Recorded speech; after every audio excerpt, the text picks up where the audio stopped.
qual era questa... È un esempio di uno che di fronte al mio studio c'è una macchinetta del caffè Sì, e quindi uno si è preso il caffè dalla macchinetta, senza guanti ovviamente, sì. dopodiché ha bevuto il caffè e poi si è seduto sulla sedia e si è preso il cellulare e ha cominciato a scrivere. Quindi quante persone hanno toccato quella macchinetta lì? Lui non si è lavato le mani fra la tazza che ha bevuto, il caffè, dopo che ha schiacciato, aveva messo dentro i soldi, che ha preso la tazzina, che ha fatto tutto quanto, poi si è messo a scrivere sul computer, sul cellulare. Tutte queste manovre qua, se poi dopo lui si tocca un occhio, mentre parla, si tocca la bocca, eccetera, questa è una fonte di trasmissione.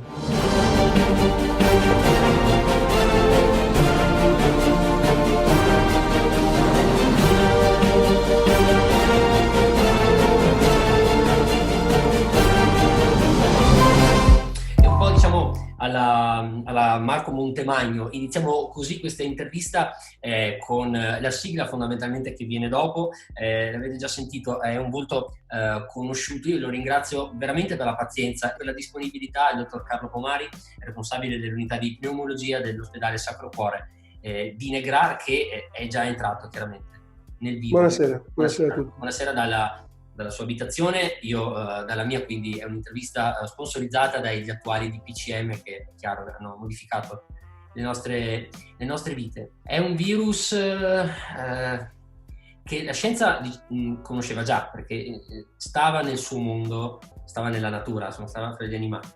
E a un certo punto proverei a iniziare così. Che cosa è successo? Sì, diciamo che quello che noi sappiamo di questo virus ormai è documentato, appunto, che è riuscito a mutare la sua posizione dall'animale e è passato all'uomo. E abbiamo delle esperienze precedenti già viste, sempre della stessa famiglia di questi virus, di coronavirus, che ogni tanto riescono a fare questo passaggio di categoria e quando fanno questo passaggio evidentemente possono avere più o meno una capacità di aggressività minore o maggiore.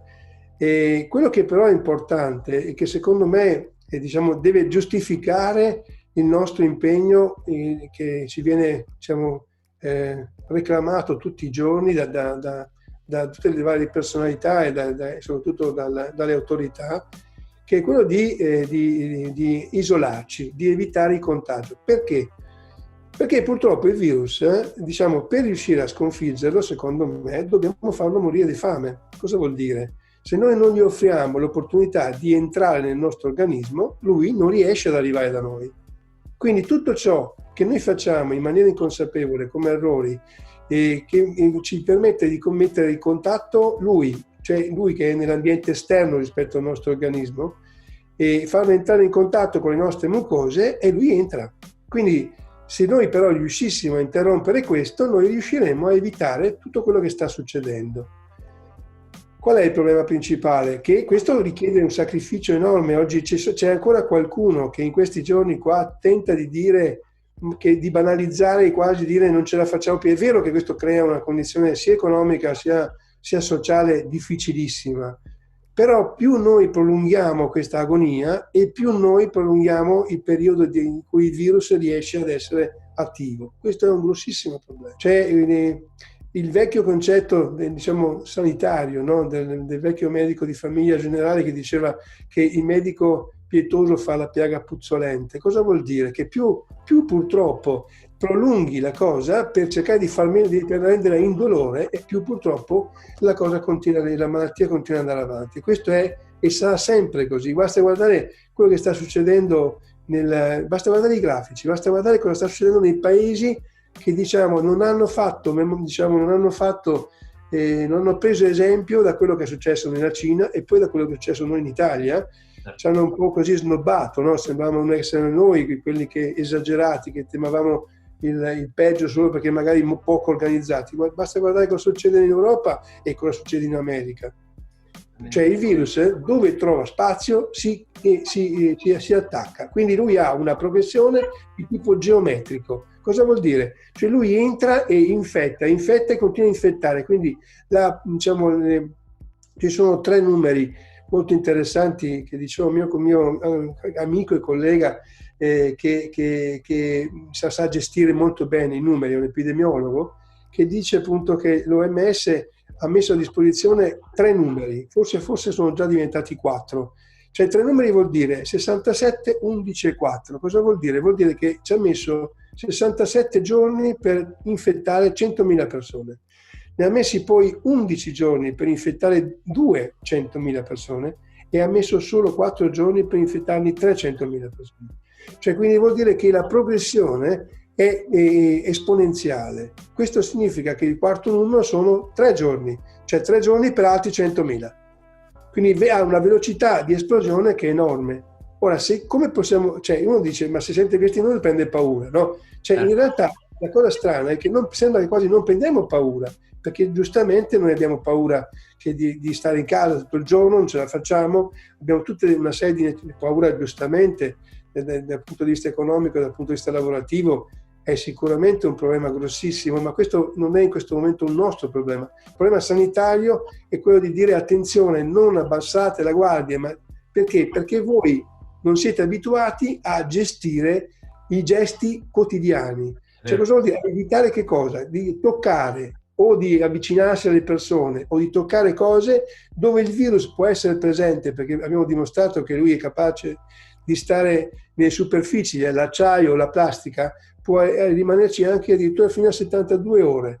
Quindi se un virus passa una persona che ha sternutito e non ha avuto la precauzione di sternutire e poi di lavarsi le mani, con quelle mani ha toccato qualcosa in una superficie, il virus è presente, arrivo io, tocco quella superficie, poi mi tocco a mia volta la bocca o il naso o gli occhi e improvvisamente il virus trova la strada per entrare. Ecco, su questo aspetto ho proprio una domanda che è anche personale, di quotidianità. Nell'aria c'è il vento, arieggiare? No, non c'è in aria, non c'è nell'aria, non lo prendiamo, il virus non ci viene contro. Questo è molto importante, però se io faccio così adesso, ok, faccio così, e io mi sono infettato se la mia mano non è pulita. Ecco perché si dice lavatevi le mani continuamente, però questo, magari uno si lava le mani continuamente, però poi fa un gesto che fa tutti i giorni, cioè quello di prendersi il caffè in una macchinetta pubblica, tocca i pulsanti della macchinetta pubblica, poi cosa fa? Si tocca lui, senza saperlo, mi sta bevendo il caffè e si contamina. Ecco perché si dice attenzione, evitate i contatti, attenzione, cercate di stare chiusi in casa, eccetera, perché normalmente uno non è abituato a vivere in un ambiente asettico dove deve muoversi con una certa regolarità, con una gestualità che per ormai un operatore, tipo uno che si vive in sala operatoria, gestisce quotidianamente. E proprio su questo, la sala operatoria, io mi sono fatto in testa alcuni ragionamenti e ho delle immagini, chiaramente perché il cervello funziona anche per alcuni, insomma si dice per memoria fotografica. Io volevo con lei condividere un aspetto, coloro che la percentuale, speriamo sempre più grande, di guariti, coloro che guariscono. Cioè, ad esempio, io guarisco, potrei dire, dottor Giuseppe Conte, io posso uscire o no? Allora, questa è una bellissima domanda, perché è una domanda che ci stiamo facendo tutti. Quando noi abbiamo un paziente che esce dimesso con un tampone negativo, cioè che si è negativizzato, questa persona come starà? Allora, sicuramente ha superato la fase acuta, la malattia, avrà sviluppato il sistema di difesa anticorpale è un sistema di difesa che lo difenderà per altri attacchi da altri coronavirus? E queste sono tutte domande che la scienza dovrà dare delle risposte, ma non nell'immediato.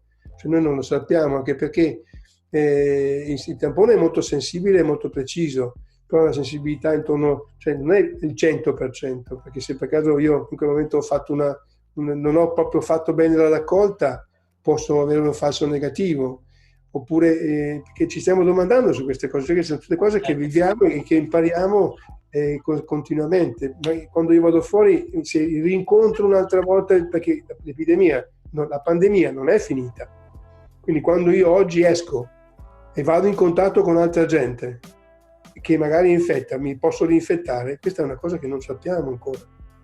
Non sappiamo, infatti gli studi adesso di fare della sierologia è importante anche dal punto di vista epidemiologico, per questo è il motivo, per capire la nostra maturità anticorpale, se si è sviluppata oppure no, quanto tempo ci mette il nostro sistema immunitario per avere degli anticorpi che non sono quelli immediati di difesa, ma quelli consolidati, gravi, capaci di resistere a un successivo attacco. Questo non lo sappiamo ancora. Non è nel sangue di questi guariti una possibile fonte per il vaccino? È una domanda. No, il problema è il discorso della serologia, cioè avere il siero per avere gli anticorpi. Però con questo ripeto quello che dicevo prima, cioè è un'ipotesi, si potrebbe fare, però bisogna vedere come si comporta appunto il virus, perché posso anche dire che il virus magari mi nasce si chiamano cluster, un altro tipo di popolazione che magari ha delle caratteristiche che non rispondono alle mie caratteristiche anticorpali, cioè non lo so, cioè è molto difficile ancora questo. Infatti è qui il problema, quanto il virus riusciremo a capire se il virus perderà, cioè avrà la capacità di mutare ancora, per esempio. Quando lui entra in un altro territorio, tipo in quello africano, dove le condizioni sono completamente diverse, lui sarà lo stesso virus che è partito dalla Cina, cioè in Europa sembra che sia molto simile, però non è proprio uguale, cioè al 100%. Ok? Quindi, perché? Perché purtroppo il virus più ha la possibilità di evolvere e con questa velocità qua e più chiaramente si specializza. E il problema, ripeto, bisogna farlo morire di fame. Per farlo morire di fame dobbiamo fare inevitabilmente questo tipo, perché ho sentito anche discorsi del genere, ma dobbiamo imparare a convivere. C'è stato purtroppo qualche politico che ha fatto questo concetto oggi. Sarebbe la mia prossima domanda questa, sì. È terribile. Basta guardare cosa stanno. Guardi, è proprio di oggi, di queste ore, dove anche l'America sta cambiando posizione, Trump sta cambiando posizione. Cioè, mentre prima diceva che forse diciamo, era molto più tranquillo, sta notando che purtroppo invece bisogna cominciare a fare delle restrizioni molto più importanti, perché se lo lasci andare, questo parte. Cioè, un esempio, quando diciamo che è capace di infettare una persona infetta 2 persone,5, vuol dire che ogni persona ne infetta 2 volte e mezzo in più. Quindi il rapporto è esponenziale. In un mese ti viene 1,5 miliardi di persone che ti puoi infettare, perché dal punto di vista esponenziale è enorme la velocità con cui può tramandarsi l'infezione, capito? Non è lineare, cioè non è che ognuno infetta una persona, quindi in un mese ne ha infettati 30, non è così. Purtroppo. Ovviamente stiamo parlando sempre di numeri negativi, però sarebbe, magari fosse così, perché magari potrebbe essere un po' più contingentabile. Esattamente, perché vede il problema che ci ha messo in crisi, il problema che ci sta mettendo in crisi oggi, non è come mi pare che fosse Gallera, l'assessore del welfare della Lombardia, sì. Non è un problema la polmonite, e il problema sono 30 persone in un ospedale ventilati, oppure 50 polmoniti che ti arrivano in pronto soccorso una sera. Cosa ti mette in crisi? Ma metterebbe in crisi chiunque. Infatti su questo volevo proprio il suo punto di vista, quindi eventualmente proprio nella libertà di poter scegliere eventualmente se c'è questo aspetto più critico e più controverso rispetto ad un altro. Mascherine, tamponi, tagli alla sanità. Volevo proprio perché se ne sentono chiaramente di tutti i colori e poi alla fine, come sempre, si va a trovare magari un escamotage politico in cui il governo ha tagliato, però si va sempre indietro. Vorrei parlare di oggi e di futuro e dal punto di vista della scienza. Lei che cosa si sente di condividere in questo senso? Cioè, se è vero che è impossibile sul discorso delle mascherine è un discorso che allora si chiama mascherina chirurgica. Perché? Il chirurgo usa quella mascherina lì non per infettarsi dal paziente che sta operando, ma esattamente il contrario, per non mettere in contatto la sua saliva, cioè quindi le sue particelle, perché quando parliamo noi emettiamo inevitabilmente delle particelle, basta prendere in mano un cellulare e parlare al cellulare e poi vedere cosa rimane dello schermo, no? Ecco, quello noi lo trasmettiamo. Quello è il modo per trasmettere, quindi io mi metto la mascherina per non infettare, non per non essere infettato. Quindi se io metto la mascherina, però, ripeto, tocco qualsiasi cosa e non sono capace di gestire le mie mani, io mi infetto ugualmente. Quindi non metto la mascherina e quindi ho il problema della distanza, la famosa distanza di 1,5 metri. ok?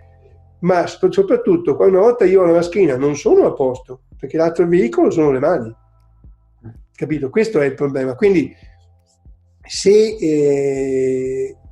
il concetto di fondo che io vorrei riuscire proprio a trasmettere è: io devo evitare di far entrare nel mio corpo il virus. Quindi non ci vado a sbattere contro, non mi viene contro, non lo prendo appunto con l'aria, capito? Sono io che me lo porto dentro.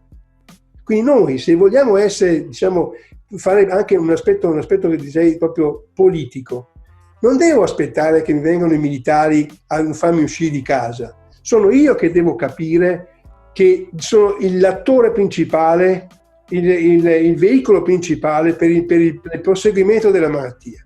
Quindi se noi non lo capiamo, cioè quando sento che è giustissimo, perché è successo anche a Verona di prendere l'assalto ai supermercati, no? Ma questo prendi l'assalto al supermercato vuol dire che hai più paura di morire di fame che di essere contagiato dal virus, perché se tu ti trovi in un assemblamento di gente lì dentro, quanta gente è che si infetta in quel momento lì? E quante infetteranno quelle persone lì? E quante quelle persone lì moriranno per colpa di quel gesto lì? Questo è il problema. Quindi se uno non ha coscienza e non prende coscienza che lui è il vettore, ok, che è il vettore per la trasmissione di questa malattia, non ci sarebbe di essere bisogno di dire stai a casa, chiuditi in casa, dovresti farlo da solo. Io, per esempio, mi sono messo in quarantena, per dire, io e la mia famiglia non viviamo insieme in questo periodo qua.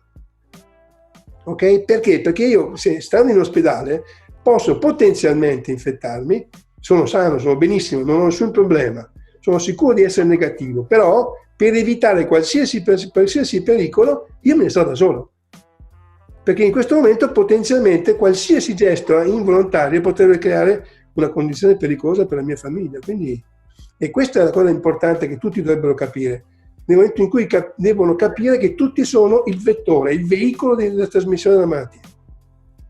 Questo è davvero un esempio che io ringrazio, che ha voluto regalare con queste parole anche dirette e direi urgenti, perché le cose vanno ripetute, però non c'è peggior sordo di chi non vuol sentire. Certo. Però poi si lamentano lo stesso. Sto parlando ovviamente di alcune istanze appunto di sofferenza di questa quarantena, che però invece è la forma di tutela, come lei ha detto. Un'ultima domanda, appunto, lei nella sua professione di medico, Verona, seguiamo le parole del governatore Zaia, come sta Verona? Nel senso, come stanno le strutture? Verona oggi è il picco, è uno dei punti più avanzati come problemi di infezione. E il professor Guerriero, che è un epidemiologo con il quale io lavoro ormai da 15 anni, ha fatto un bellissimo articolo dove ha ipotizzato il comportamento del virus a Verona. E non lo so, quello che come tutti gli epidemiologi adesso dicono sono questi giorni prossimi che dovremo capire il comportamento del virus, e Verona lo è ancora di più. Cioè noi ipotizzavamo ancora la settimana scorsa che avremmo avuto una recrudescenza proprio in questi giorni. Perché? Perché chiamiamolo così, comportamento poco avveduto, okay, di noi cittadini il 13 e 14 di marzo, che erano 2 giornate di sabato e domenica bellissime, per cui la gente fuori correva e andava a fare un po' di jogging, si sfogava, giustamente il tempo era molto bello. Peccato che in quell'occasione lì fossero tanti a avere la stessa tipo di voglia di fare, per cui c'erano degli assembramenti piuttosto pericolosi, e quindi lì c'era da aspettare, tant'è che poi dopo il sindaco e poi anche Zaia stesso ha fatto, mi pare anche Conte, il Presidente del Consiglio, ha imposto un obbligo, mi pare da lunedì proprio, della chiusura completa anche di queste attività qui, no? Ecco, da lì è nata la restrizione. Quindi da lì chi fa dei calcoli statistici, dei calcoli epidemiologici, matematici, ipotizza che il virus abbia potuto incontrare delle resistenze, nel senso che abbia avuto meno carne su cui potersi, infilare, d'accordo? Per usare un termine così molto sportivo. E quindi noi ci aspettiamo che dopo i 14-15 giorni dovremo vedere il massimo punto adesso, e poi dovremo cominciare a vedere calare numero. Speriamo che sia così. Infatti adesso vedevo prima, mi pare che ci sia una proposta di prorogare di altri 15 giorni, non è più il 3 aprile ma i prossimi altri 15 giorni. Perché? Perché proprio se noi ci aspettiamo, se noi pensiamo che lui ha 14 giorni di tempo per fare l'espressione di malattia, dovremo, per essere sicuri di vedere un cambiamento, mantenendo noi questo tipo di atteggiamento qua, quindi il discorso che dicevo prima di interrompere la catena, se noi continuiamo a resistere in questa situazione qua, verosimilmente altri 2 cicli e dovremo veramente, diciamo, a vedere la luce verso la fine di aprile. C'è un bravissimo epidemiologo che a me piace moltissimo, che insegna igiene all'Università di Pisa, che è Lopalco, il professor Lopalco. Ecco, a me piace moltissimo perché lui è una persona molto concreta, e appunto lui diceva che probabilmente con la fine di aprile e primi di giugno dovremmo riuscire ad avere, diciamo, capire bene se la nostra fatica ha un significato. Direi così, con ovviamente uno sguardo sul futuro, ma con la responsabilità delle parole del dottor Carlo Pomari. Grazie di essere stato davvero in nostra compagnia. Eventualmente ci possiamo anche risentire per aggiornarci su questo aspetto, ma sapete, il comandamento è di restare a casa. Credo che insomma lei l'abbia esposto in maniera molto chiara. La ringrazio, buon lavoro, buona serata. Grazie mille. Grazie a lei. Grazie.